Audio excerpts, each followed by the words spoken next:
President William Ruto's proposal in agreement with opposition leader Raila Odinga to have a broad-based political framework to get the country out of the current political crisis has seemingly signaled an impending government of national unity. Now, this has attracted criticism and opposition from the youth and a section of leaders from the opposition coalition who want nothing to do with the coalition government.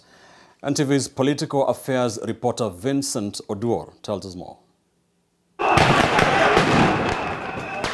The countrywide youth protests against what they termed as President William Ruto's government ills against them, including the heavy burden of taxation and poor governance, have forced President Ruto to listen and begin to act on the demands.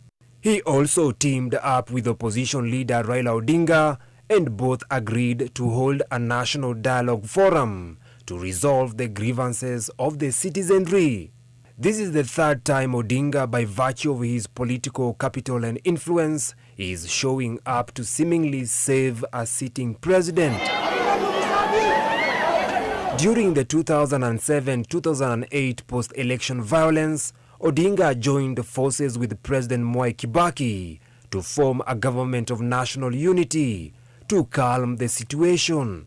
Similarly, in 2018, when President Uhuru Kenyatta fell out with his then-deputy William Ruto and was facing a lot of political opposition, he and Odinga mended fences, as was seen through the symbolic handshake that helped him calm temperatures in the country and run the government. But now political pundits have criticized President Ruto's move to draw in Odinga to rid himself of the wrath of the Gen Z-driven move. He cannot go back to Raila and the tired and beaten route to reinvent himself. He's missing it. Baba doesn't understand where this revolution is coming from and that he's not part of it. He cannot understand that there can be a demonstration in this country without him. Baba. This is that he cannot play Jesus all the time. You are dealing with a generation that is asking hard questions, and what they want are answers and nothing else. In addition to the young protesters rejecting President Ruto's move to bring Odinga on board, the former Prime Minister's acceptance has divided the Azimio opposition wing, including NARC Kenya party leader Martha Karua, who has also opposed a national dialogue forum. It is not necessary. This is a trap to kill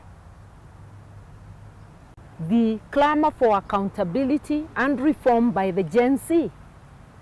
If you remember when Azimio went out to demonstrate last year, supported by the electorate, quite a chunk of the electorate,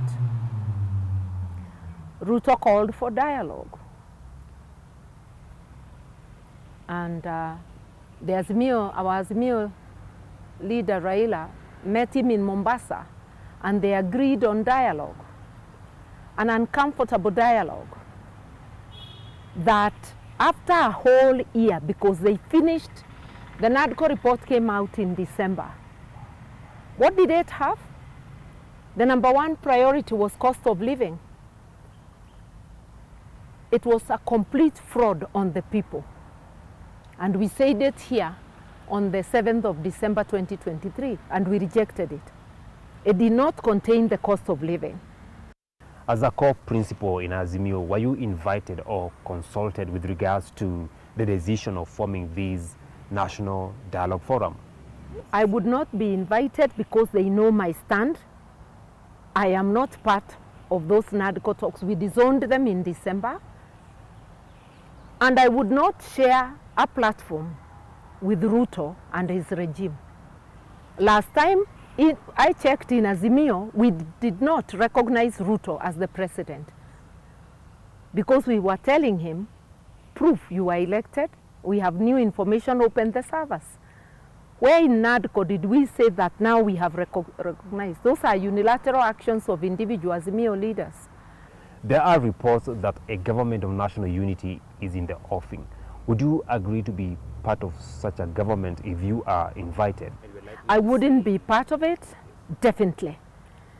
Even the positions that NADCO will bring, I salivate for none. I would rather remain out than engage in defrauding their people of their dreams, because you come out to demonstrate, hopeful that your situation will change. Instead, my situation changes because I get a salary.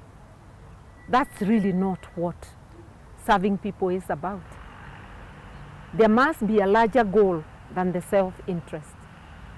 President Ruto's decision to dissolve cabinet has been welcomed and criticized alike, and this is also a point of division in the Azimio coalition. We stand ready to support the country come up with measures that can restore lasting peace and stability and address the long-standing issues like unemployment, the unending search for justice and equality, fighting corruption, negative ethnicity in our national life, instilling a tradition for meritocracy in appointment to public office, and ending the unfair and punitive economic and taxation policies.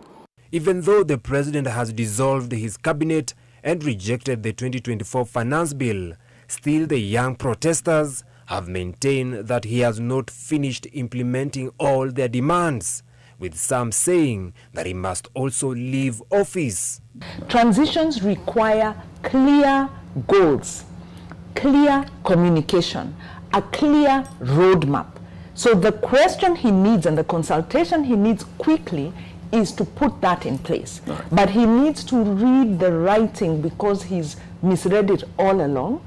His time is up. Currently, President Ruto seems to be lonely at the top as he tries to save his administration against the wrath of the people.